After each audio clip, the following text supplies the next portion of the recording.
আসসালামু আলাইকুম গাইস, দেখেন আমি গরুর মাংস রান্না করতেছি কি সুন্দর করে। দেখছেন আমার গ্রাম থেকে 2-4 জন আমার আসতেছে, তো আমার কাছে দেখা করতে আসতেছে, তার জন্য আমি গরুর মাংস রান্না করতেছি। 2 কেজি গরুর মাংস আনলাম, আমি এটাকে রান্না করতেছি কষা কষা। এই যে কষা কষা রান্না করতেছি। তারপরে আপনার ডাল আছে, মাছ আছে, এগুলো কোনো রান্না করি নাই, আগে মাংসটা আগে রান্না করতেছি। এই যে মাংসটা রান্না করে লাগিয়ে দিচ্ছে, তো দেখছেন গাইস। আইসেন, আপনারাও আইসেন, আপনাদেরকেও দাওয়াত, আমার বাসায় আইসেন, অবশ্যই আপনাদের গরুর মাংস দিয়ে রান্না করে খাওয়াবো। তারপরে একটু আমি সাদা পোলাও রানবো, বুঝছেন, সাদা পোলাও রানবো, গরুর মাংস সাদা পোলাও। তারপরে আপনার হইলো সাথে ভাতও থাকবো, যে ভাত খাবে ভাত খাবে, আর যে পোলাও খাবে পোলাও।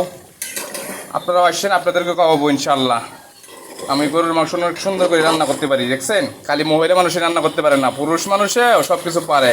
আমি সব কিছু পারি রান্না করতে, বুঝছেন, সব কিছু রান্না করতে পারি, আমি সব কিছু রান্না করতে পারি ইনশাআল্লাহ। আলহামদুলিল্লাহ, সবাই ভালো থাকেন, সুস্থ থাকেন, আল্লাহ হাফেজ।